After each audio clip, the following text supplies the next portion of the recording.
Comenzar agradeciendo a los ponentes, a los participantes de este foro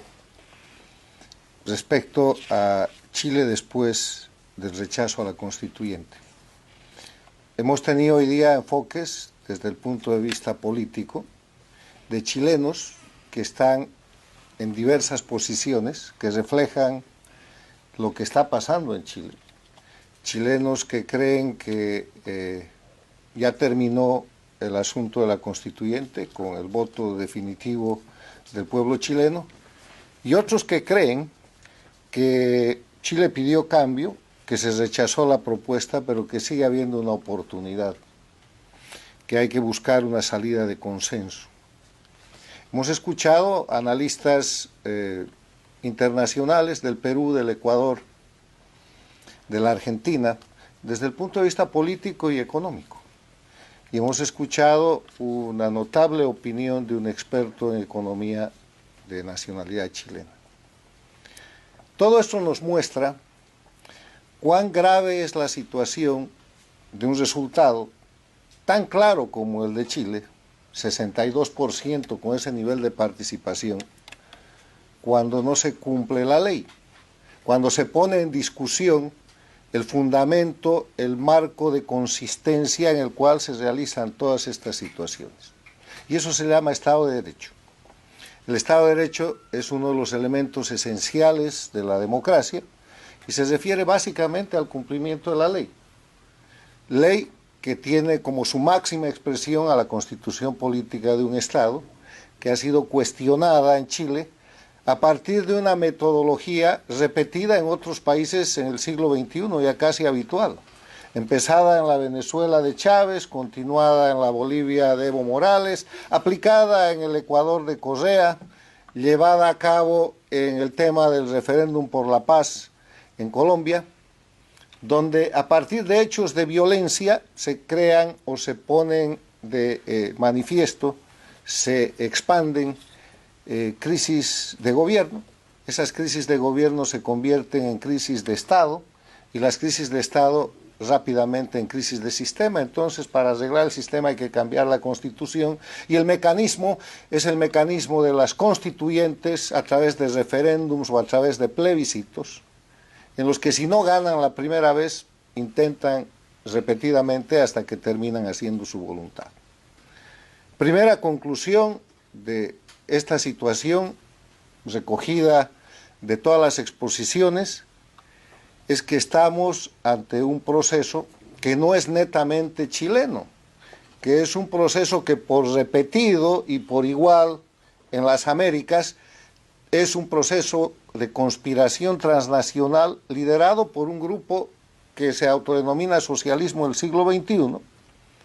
y que ha generado resultados extraordinarios en países como Venezuela, como Bolivia, como Nicaragua, donde a través de ese tipo de cambios ha llevado a los países a la miseria, a la crisis humanitaria de Venezuela, a la situación de crisis económica y de narcoestado de Bolivia y a situaciones de confrontación destruyendo la unidad nacional y planteando crisis políticas, económicas y sociales mucho más grandes que las que propuso resolver con esos mecanismos constituyentes o esos mecanismos de destrucción del sistema. Segundo elemento, necesitamos claridad, necesitamos empezar a decirnos la verdad, necesitamos que cuando hablamos de una situación dejemos de hablar de los temas de superficie y vayamos a los temas de fondo. No es posible que los políticos chilenos hasta ahora, del gobierno y de la oposición, no quieran reconocer que un sistema transnacional le ha metido la mano a Chile y que la propuesta de constitución que les han hecho, con todos esos mecanismos que describen, era una copia de una constitución plurinacional impuesta con 6 masacres sangrientas en Bolivia, con presos políticos, con perseguidos políticos y con violación de los derechos humanos, que era una copia de los principios establecidos en la Venezuela, que tiene hoy día una crisis humanitaria, y que sigan tratando de mirar esto como si fuera un proceso netamente chileno. Porque al desconocer eso están desconociendo la inteligencia del pueblo chileno, que lo que ha hecho el 4 de septiembre es defender la nación chilena. El reflejo del voto del 4 de septiembre en Chile tiene un mensaje principal, que es decir, esto es Chile, queremos una nación, somos una nación, esta es una república, no queremos la propuesta que se nos ha presentado. Y eso es un mandato. Y ahí volvemos de nuevo al Estado de Derecho, porque presidente, poder ejecutivo, poder legislativo, poder judicial, todos los órganos del Estado son mandatarios del poder del pueblo que se expresa de diversas maneras a través del sistema del Estado de Derecho. Y en este hecho extraordinario del plebiscito o referéndum de salida hay un mandato que estaba puesto en el artículo 142 del mecanismo que convocó a ese referéndum y que decía, si se aprueba, se aplicará la nueva Constitución, pero si no, estará vigente la Constitución de la República de Chile. Y eso es lo que está vigente, ese es el mandato.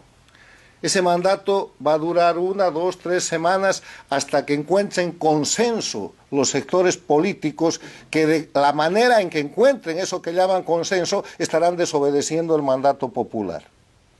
Y eso es violentar el Estado de Derecho y eso es quebrar la democracia. Es una forma de golpe blando, es una forma de darle un golpe de Estado al poder del pueblo, al que se han sometido y al que ahora, con cualquier pretexto y con cualquier tipo de maniobra, van a desobedecer, como lo hizo Chávez el 2007, como lo hizo Evo Morales el 2006, el 2008, el 2009 y el 2019, y como lo hizo el presidente Santos con el tema de la paz con las FARC. Eso es romper el Estado de Derecho y eso en la terminología del propio socialismo del siglo XXI del castrochavismo se llama golpe blando. Cuidado con que se perpetre un golpe blando a la democracia chilena, llevando al pueblo chileno a una cosa que acaba de rechazar. El otro elemento, el elemento de lo que es la situación del pueblo de Chile. Se ha dicho aquí con mucha claridad que lo que está pidiendo Chile es solución a sus problemas. Como todos los pueblos quieren buen gobierno. Pero parece que el plan de gobierno del presidente Boric se llama constituyente. Parece que el plan de gobierno de Boric, y ha perdido en este 4 de septiembre, se llama reforma a la Constitución.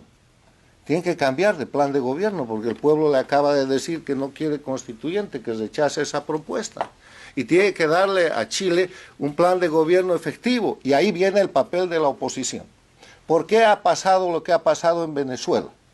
¿Por qué ha pasado lo que ha pasado en Bolivia? ¿Por qué ha pasado lo que ha pasado, y lo ha confesado de alguna manera, lo que ha pasado en Colombia con los tratados de paz? Porque la oposición se acobarda, porque la oposición no cumple su obligación y porque en casos vergonzosos, como los de Bolivia, se vuelve oposición funcional y pacta con los verdugos para quebrar el mandato popular y para quebrar el Estado de Derecho. Y quiebran el Estado de Derecho con nuevas normas.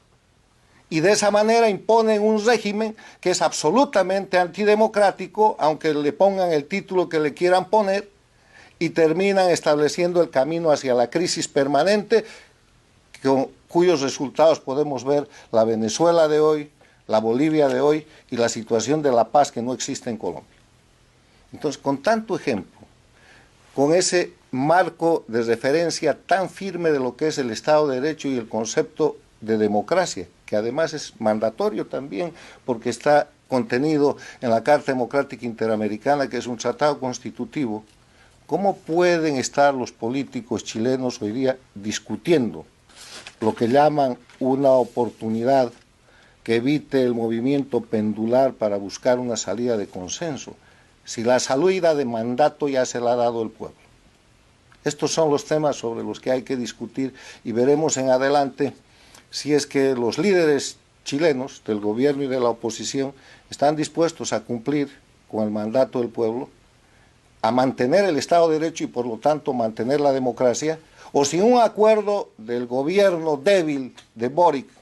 sostenido y promovido por el socialismo del siglo XXI con agenda transnacional castrochavista, la oposición chilena puede convertirse también en una oposición funcional, como lamentablemente fue y es la de Bolivia, o fue y es en su momento la venezolana, y la de los países donde a cambio de oportunidades coyunturales se sacrifican los principios, se sacrifican los valores y se sacrifica la libertad y las órdenes que ha dado el pueblo.